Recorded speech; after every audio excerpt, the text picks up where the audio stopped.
स्वागत है दोस्तों, आप सभी का अपना ही प्यारा YouTube channel MS coaching future में। यदि आप भी मैट्रिक बोर्ड परीक्षा 2025 में शामिल होने वाले विद्यार्थी है और आपका संस्कृत का पेपर 19 फरवरी का है, तो बिल्कुल इस वीडियो को शुरू से अंत तक देख लीजिएगा, क्योंकि यह वायरल पेपर है।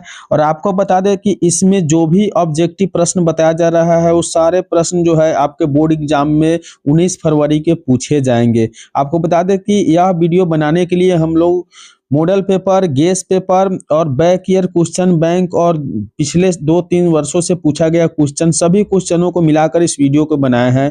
तो आपको बता दें कि आपके बोर्ड एग्जाम में कुल मिला के 100 ऑब्जेक्टिव प्रश्न पूछा जाएगा, जिसके लिए 3 घंटे 15 मिनट का समय दिया जाएगा। पूरे प्रश्नों के हल करने के लिए 100 नंबर का पेपर होगा। आपको बता दें कि यह पेपर बिल्कुल ओरिजिनल है। आप लोग इस वीडियो को शुरू से अंत तक देख लीजिए, वायरल पेपर है। हम आपको वैसे प्रश्न बता रहे हैं जो आपके बोर्ड एग्जाम में पूछा जाएगा और आप अपने बोर्ड एग्जाम में अच्छे अंक प्राप्त कर लेंगे।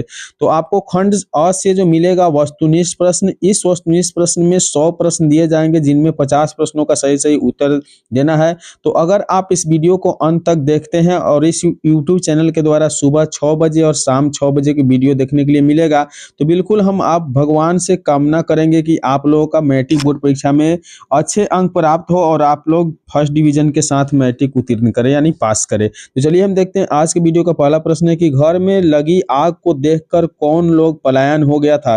तो घर में लगी आग को देखकर ध्रुत लोग पलायन हो गया था, यानी ऑप्शन डी बिल्कुल इसका राइट उत्तर, सही उत्तर हो जाएगा।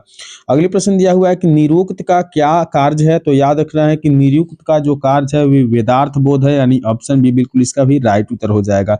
बिल्कुल हम लोग कंप्लीट इस वीडियो में 1 से 100 प्रश्न देखने वाले हैं।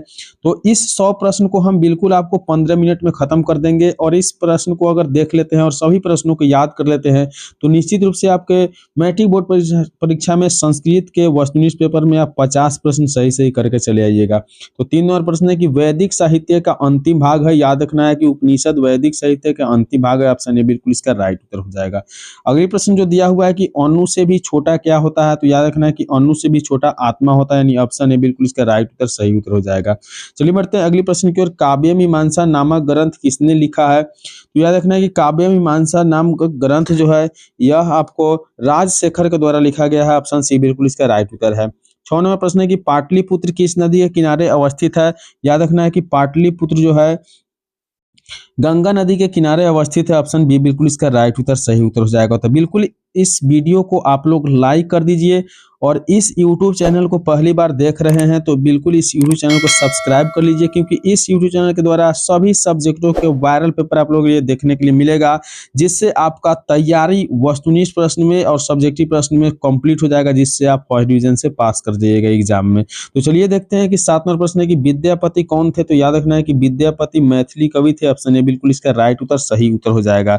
बिल्कुल आप अपने तैयारी को जारी रखिए और इस प्रश्न को, सभी प्रश्न को याद कर लीजिए। दिया हुआ है 8 नंबर प्रश्न में कि पाटलिपुत्र में कौमुदी महोत्सव किस ऋतु में मनाया जाता है। तो कौमुदी महोत्सव जो है याद रखना है कि यह शरद ऋतु में मनाया जाता है, ऑप्शन बी बिल्कुल इसका राइट उत्तर हो जाएगा। अगली प्रश्न है कि नीतिकारों द्वारा शत्रु किसे माना गया है। तो नीतिकारों द्वारा शत्रु आलस्य को माना गया, ऑप्शन ए बिल्कुल इसका राइट उत्तर हो जाएगा। अगली प्रश्न की ओर बढ़ते हैं। बिल्कुल वायरल पेपर है, जो भी प्रश्न बताया जा रहा है ना, बिल्कुल 100% आपके एग्जाम में आने वाले हैं। तो बिल्कुल आप इस वीडियो को 15 मिनट देख लीजिए और बिल्कुल आप तैयारी अपना पूरा कर लीजिए। तो 10 नंबर प्रश्न में दिया हुआ है कि महर्षि याज्ञवल्क्य की पत्नी का क्या नाम था। तो महर्षि याज्ञवल्क्य जो थे ना, उनके पत्नी का नाम याद रखना है कि मैत्रेयी था, ऑप्शन ए बिल्कुल इसका राइट उत्तर हो जाएगा। 11वां प्रश्न है कि गोदान किस संस्कार का मुख्य कर्म है। याद रखना है कि गोदान जो है आपका केशांत का मुख्य कर्म है, ऑप्शन सी बिल्कुल इसका राइट उत्तर हो जाएगा। परम तृप्ति किससे मिलती है। तो याद रखना है कि परम तृप्ति जो है आपको विद्या से मिलती है, यानी ऑप्शन ए बिल्कुल इसका राइट उत्तर, सही उत्तर हो जाएगा। अगली प्रश्न 13 नंबर प्रश्न की ओर बढ़ेंगे। दिया हुआ है कि नरक के कितने द्वार होते हैं। याद रखना है कि नरक के 3 द्वार होते हैं, ऑप्शन ए बिल्कुल इसका राइट उत्तर है। अगली प्रश्न 14 नंबर प्रश्न है कि करमवीर कथा का नायक कौन है। याद रखना है कि करमवीर कथा के नायक राम प्रवेश राम है, यानी ऑप्शन ए बिल्कुल इसका राइट उत्तर हो जाएगा। 15वां प्रश्न है कि छात्रों का तप क्या है? तो याद रखना है कि छात्रों का जो तप होता है ना, वह आपको बता दें कि यह अध्ययन होता है। ऑप्शन ए बिल्कुल इसका राइट उत्तर सही उत्तर हो जाएगा। चलिए बढ़ते हैं अगले प्रश्न की ओर। 16वां प्रश्न है, बिल्कुल वायरल पेपर है। जितने भी प्रश्न है ना, वो सभी प्रश्न इंपोर्टेंट है, तो आप लोग अंत तक जरूर इस वीडियो को देखिए, क्योंकि 15 से 16 मिनट अगर इस वीडियो को देते हैं ना, तो आपका तैयारी जो है ना जबरदस्त बेहतरीन हो जाएगा। तो 16वां प्रश्न में कि स्वामी दयानंद के द्वारा आर्य समाज की स्थापना कब किया गया था? तो याद रखना कि 1875 में किया गया था। ऑप्शन बी बिल्कुल इसका राइट उत्तर हो जाएगा। 17वां प्रश्न है कि बिरजानंद किसके गुरु थे? तो याद रखना है कि बिरजानंद जो थे ना, वह स्वामी दयानंद के गुरु थे। ऑप्शन ए बिल्कुल इसका राइट उत्तर सही उत्तर हो जाएगा। अगले प्रश्न की ओर बढ़ते हैं। 18वां प्रश्न दिया हुआ है कि स्वामी दयानंद का परिवार किसका उपासक था? तो स्वामी दयानंद का परिवार शिव का उपासक था। ऑप्शन ए बिल्कुल इसका राइट उत्तर हो जाएगा। बिल्कुल वायरल पेपर है और सभी प्रश्न इंपोर्टेंट है। दिया हुआ 19वां प्रश्न में कि मंदाकिनी वर्णम पाठ किस ग्रंथ से संकलित है? तो याद रखना है कि मंदाकिनी वर्णम पाठ जो है ना, वाल्मीकि रामायण से संकलित है। ऑप्शन सी बिल्कुल इसका राइट उत्तर हो जाएगा। कर्णस्य दानवीरता पाठ भाषा के किस रूपक का भाग विशेष है? यानी 20वें प्रश्न में यह पूछा गया है। तो याद रखना है कि कर्ण भारम, यानी ऑप्शन ए बिल्कुल इसका राइट उत्तर सही उत्तर हो जाएगा। चलिए बढ़ते हैं अगले प्रश्न की ओर। 21वां प्रश्न दिया हुआ है कि गुजरात प्रदेश स्थित टंकरा ग्राम किसका जन्म स्थल है? तो टंकरा ग्राम जो जन्म स्थल है ना, याद रखना है कि यह स्वामी दयानंद का जन्म स्थल है। ऑप्शन सी बिल्कुल इसका राइट उत्तर हो जाएगा। बिल्कुल वायरल पेपर है और आप लोग से हम एक ही रिक्वेस्ट करेंगे कि आप लोग वीडियो को अंत तक जरूर देख ले, क्योंकि देखिए इस तरह के वीडियो देखते हैं ना, तो आप लोगों का तैयारी जो है बहुत बेहतरीन हो जाएगा। 22वें प्रश्न में कि बिना बुलाए कौन आता है? तो याद रखना है कि बिना बुलाए मूर्ख आता है। ऑप्शन सी बिल्कुल इसका राइट उत्तर है। महंत्रा भिक्षा याचे यह किसकी उक्ति है? तो महंत्रा भिक्षा याचे युक्ति जो है ना, याद रखना है कि यह युक्ति आपको शक्र की है, यानी ऑप्शन सी बिल्कुल इसका राइट उत्तर सही उत्तर हो जाएगा। अगले प्रश्न 24वां प्रश्न आप लोग देख रहे हैं, दिया हुआ है कि विजय भट्टारिका किसकी पत्नी थी? याद रखना है कि विजय भट्टारिका चंद्रादित्य के पत्नी थी, यानी ऑप्शन ए बिल्कुल इसका राइट उत्तर हो जाएगा। 25वां प्रश्न है कि किस देश में देवता बार बार जन्म लेना चाहते हैं? तो याद रखना है कि भारत देश में देवता बार बार जन्म लेना चाहते हैं। ऑप्शन ए बिल्कुल इसका राइट उत्तर हो जाएगा। 26वां प्रश्न में दिया हुआ है कि जनक की सभा में सशस्त्र कुशल महिला कौन थी? तो याद रखना है कि सशस्त्र कुशल महिला जो थी ना, वह गार्गी वाचनकर्मी थी, यानी ऑप्शन ए बिल्कुल इसका राइट उत्तर हो जाएगा। अगले प्रश्न है कि विजयांका किस कल्प की कवित्री थी? तो विजयांका जो है ना, वह प्रथम कल्प की कवित्री थी। ऑप्शन बी बिल्कुल इसका राइट उत्तर हो जाएगा। चलिए बढ़ते अगले प्रश्न की ओर। 28वां प्रश्न दिया हुआ है कि गयंती देवा कील गीतकानी डैश डैश पुरुषा श्रुतवता पद किस पुराण से लिया गया है? तो याद रखना है कि 28वें प्रश्न का सही उत्तर है विष्णु पुराण से लिया गया। ऑप्शन ए बिल्कुल इसका राइट उत्तर हो जाएगा। 29वां प्रश्न है कि भारत महिमा पाठ का मुख्य संदेश क्या है? तो भारत महिमा पाठ का मुख्य संदेश जो होता है देशभक्ति होता है। ऑप्शन ए बिल्कुल इसका राइट उत्तर सही उत्तर हो जाएगा। चलिए बढ़ते हैं अगले प्रश्न की ओर। 30वां प्रश्न दिया हुआ है कि संस्कारों की कुल संख्या कितनी होती है? याद रखना है कि संस्कार की कुल संख्या जो होते हैं ना, 16 होते हैं। ऑप्शन ए बिल्कुल इसका राइट उत्तर हो जाएगा। 31वां प्रश्न में दिया हुआ है कि राष्ट्रों के बीच द्वेष का कारण क्या है? तो राष्ट्रों के बीच द्वेष का कारण जो है दूसरों राष्ट्र का उत्सर्ग, यानी ऑप्शन ये बिल्कुल राइट उत्तर हो जाएगा। चलिए बढ़ते हैं 32वां प्रश्न की ओर। 32वां प्रश्न दिया हुआ है कि वाराह मिहिर द्वारा रचित कौन सा ग्रंथ है? तो वाराह मिहिर द्वारा रचित जो ग्रंथ है ना, वह याद रखना है कि यह बृहस्पति हिंसा है, यानी बृहस्पति संहिता, यानी ऑप्शन सी बिल्कुल इसका राइट उत्तर हो जाएगा। आलस कथा अंतर्गत मिथिला में कौन से मंत्री थे? तो आलस कथा के अंतर्गत मिथिला के जो मंत्री थे वह वीरेश्वर थे। ऑप्शन सी बिल्कुल इसका राइट उत्तर सही उत्तर हो जाएगा।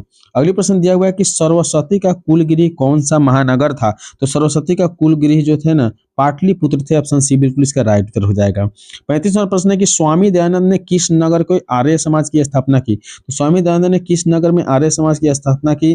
प्रश्न का सही उत्तर हो जाएगा मुंबई, यानी ऑप्शन बी बिल्कुल इसका राइट उत्तर सही उत्तर हो जाएगा। 36वां प्रश्न में दिया हुआ है कि विजयांका का काल किस शतक से माना जाता है? तो विजयांका का काल जो है ना, वह आपको अष्टम शतक से माना जाता है। ऑप्शन डी बिल्कुल इसका राइट उत्तर सही उत्तर हो जाएगा। चलिए बढ़ते अगले प्रश्न को। देखिए 37वां प्रश्न बिल्कुल वायरल पेपर है आप लोगों के लिए, तो आप लोग वीडियो को लाइक करिए और इस यूट्यूब चैनल के बिल्कुल सब्सक्राइब कर लीजिए, क्योंकि इस तरह के वीडियो छूट न जाए। दिया हुआ है कि एक देश दूसरे देश को क्या देखकर जलता है? तो एक देश दूसरे देश को जो है ना, वो उत्कर्ष देख कर जलता है। ऑप्शन बी बिल्कुल इसका राइट उत्तर है। 38वां प्रश्न है कि याज्ञवल्क्य अपनी पत्नी मैत्रेयी को किसकी शिक्षा देते हैं? तो याद रखना है कि इस प्रश्न का सही उत्तर है आत्म तत्व की शिक्षा देते हैं। ऑप्शन सी बिल्कुल इसका राइट उत्तर सही उत्तर हो जाएगा। 39वां प्रश्न में दिया हुआ है कि पटना नगर की पालिका देवी कौन है?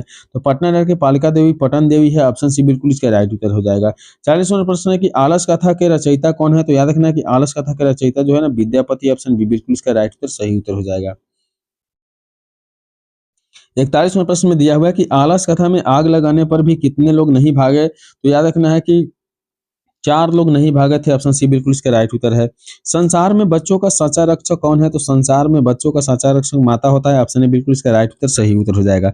चलिए बढ़ते हैं अगले प्रश्न की ओर। 43वें प्रश्न में दिया हुआ है कि ऋग्वेद में कितनी मंत्र दर्शनवती ऋषिकाओं का उल्लेख है?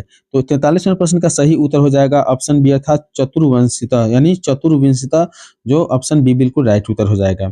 याज्ञवल्क्य की पत्नी कौन थी? याद रखना है कि याज्ञवल्क्य की पत्नी मैत्रेयी थी, ऑप्शन ए बिल्कुल इसका राइट उत्तर सही उत्तर हो जाएगा।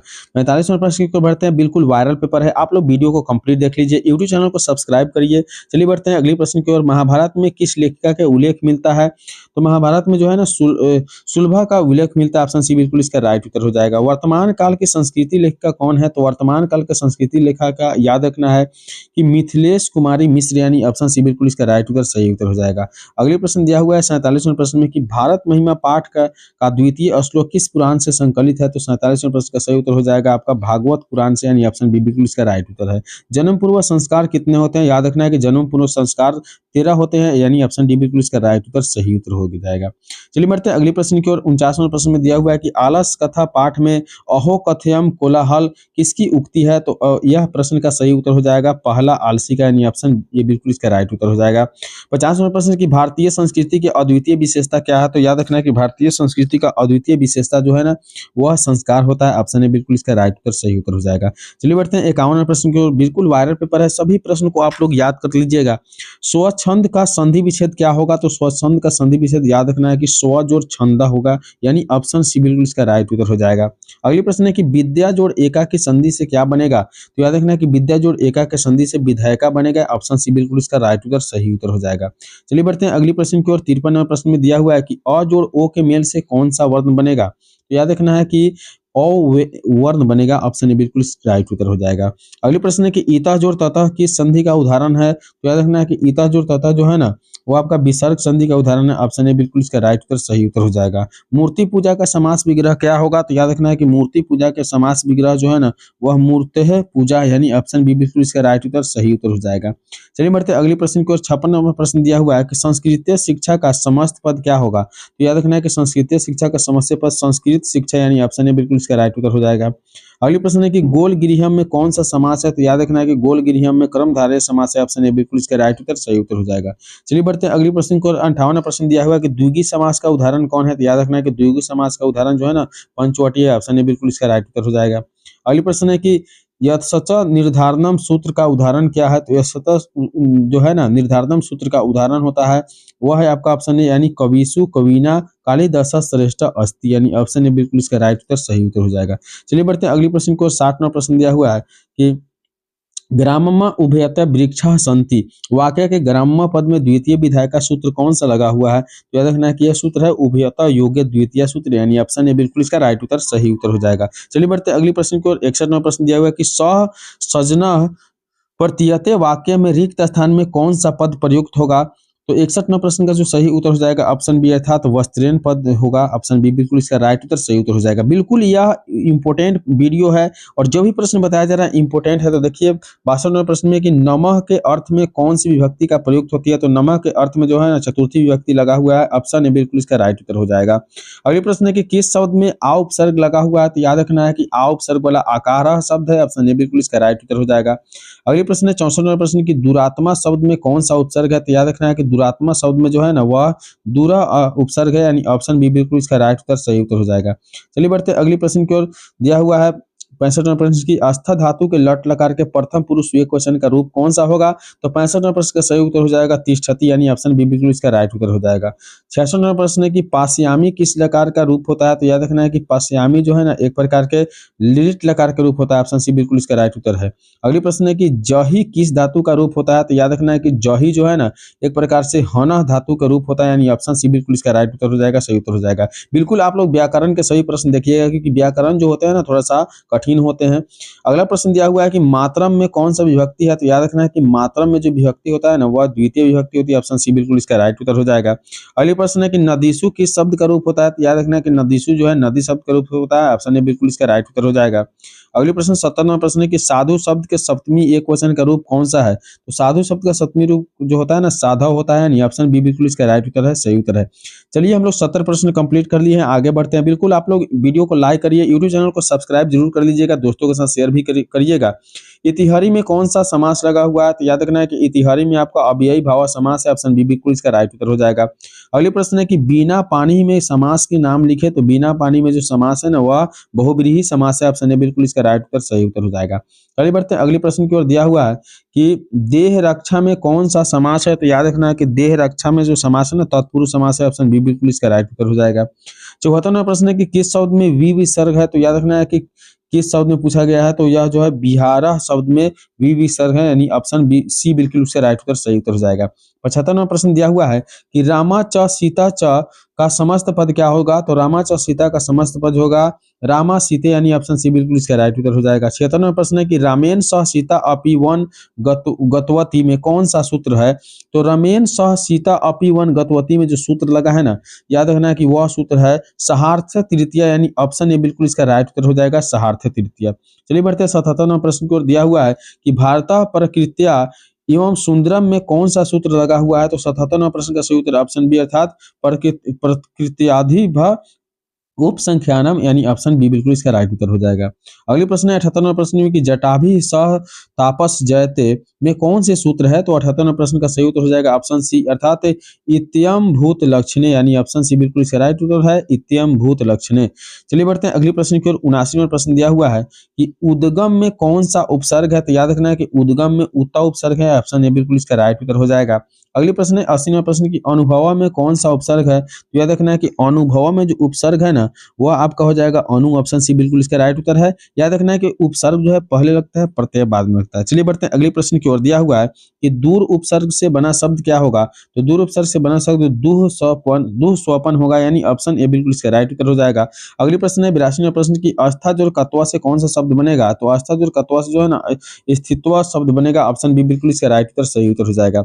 अगले प्रश्न देखेंगे 83वां प्रश्न दिया हुआ है कि क्री जोड़ कत्वा से कौन सा शब्द बनेगा, तो क्री जोड़ कत्वा से शब्द है ना और कृत्वा शब्द बनता है। ऑप्शन डी बिल्कुल इसका राइट उत्तर हो जाएगा। 84वां प्रश्न दिया हुआ है कि दृश्य जोड़ कत्वा से कौन सा शब्द बनेगा, तो दृश्य जोड़ कत्वा से जो शब्द बनेगा ना वह दृष्टवा बनेगा। ऑप्शन सी बिल्कुल इसका राइट उत्तर, सही उत्तर हो जाएगा। चलिए बढ़ते हैं अगले प्रश्न की ओर। 85वां प्रश्न दिया हुआ है कि गम जोड़ कत्वा से कौन सा शब्द बनेगा, तो याद रखना है कि गम जोड़ कत्वा से गत्वा शब्द बनता है। ऑप्शन बी बिल्कुल इसका राइट उत्तर, सही उत्तर हो जाएगा। चलिए बढ़ते हैं अगले प्रश्न की ओर। 86वां प्रश्न दिया हुआ है कि गम जोड़ सत्री में कौन सा शब्द बनेगा, तो गम जोड़ सत्री में याद रखना है कि शब्द जो बनेगा वह गच्छन शब्द बनेगा। ऑप्शन बी बिल्कुल इसका राइट उत्तर, सही उत्तर हो जाएगा। 87वें प्रश्न में दिया हुआ है कि पठनम में कौन सा प्रत्यय लगा हुआ है, तो याद रखना है कि पठनम में जो प्रत्यय है ना ल्यूट प्रत्यय है। यानी ऑप्शन बी बिल्कुल इसका राइट उत्तर, सही उत्तर हो जाएगा। अगली प्रश्न है 88वें प्रश्न में कि नागरिक में कौन सा तद्धित प्रत्यय है, तो याद रखना है कि नागरिक में जो है ना वह आपका याद रखना है कि इस प्रश्न का सही उत्तर ऑप्शन डी हो जाएगा। यानी तौल प्रत्यय है। ऑप्शन डी यानी तौल प्रत्यय बिल्कुल राइट उत्तर हो जाएगा। चलिए बढ़ते हैं अगले प्रश्न की ओर। 89वां प्रश्न आप लोग देख पा रहे हैं, दिया हुआ है कि राष्ट्र जोड़ युवा से कौन सा शब्द बनेगा, तो राष्ट्र जोड़ युवा से जो शब्द बनेगा ना राष्ट्रीय बनेगा। ऑप्शन बी बिल्कुल इसका राइट उत्तर हो जाएगा।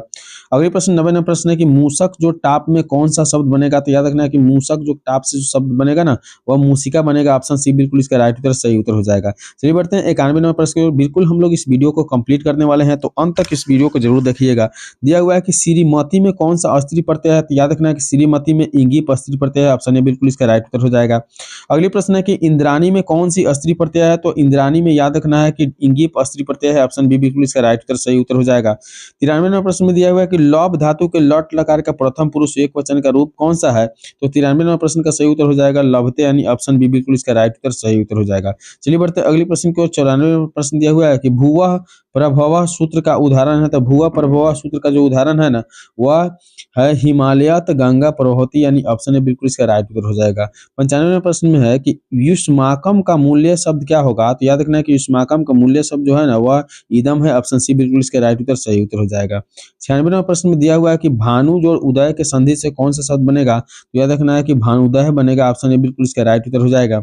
97वें प्रश्न है कि लघु जोड़ उर्मी से कौन सा शब्द बनेगा, तो याद रखना है कि लघु और उर्मी का संधि जो है, याद रखना है 97वें प्रश्न का सही उत्तर लघुर्मी होगा। ऑप्शन सी बिल्कुल इसका राइट उत्तर हो जाएगा, सही उत्तर। अगली प्रश्न 98वें प्रश्न दिया हुआ है कि वधु जोड़ उत्सव का संधि से क्या बनता है? तो वधु जोड़ उत्सव के संधि से वधुत्सव बनता है। ऑप्शन ए बिल्कुल इसका राइट उत्तर हो जाएगा। अगली प्रश्न दिया हुआ है कि उपकृष्णम में कौन सा समास है? तो याद रखना है कि उपकृष्ण में अव्ययी भाव समास है। ऑप्शन सी बिल्कुल इसका राइट उत्तर, सही उत्तर हो जाएगा। अगली प्रश्न है कि पीताम्बरम में कौन सा समास है? तो याद रखना है कि पीताम्बरम में जो है ना बहुब्रीहि समास है। ऑप्शन बी बिल्कुल इसका राइट उत्तर हो जाएगा। तो इस प्रकार से हम लोग 1 से 100 प्रश्न कंप्लीट किए। वीडियो को अंत तक देखने के लिए बहुत बहुत धन्यवाद। यदि अभी तक आप इस यूट्यूब चैनल को सब्सक्राइब नहीं किए तो सब्सक्राइब कर लीजिएगा। चलिए मिलेंगे अगले वीडियो में, तब तक के लिए बाय।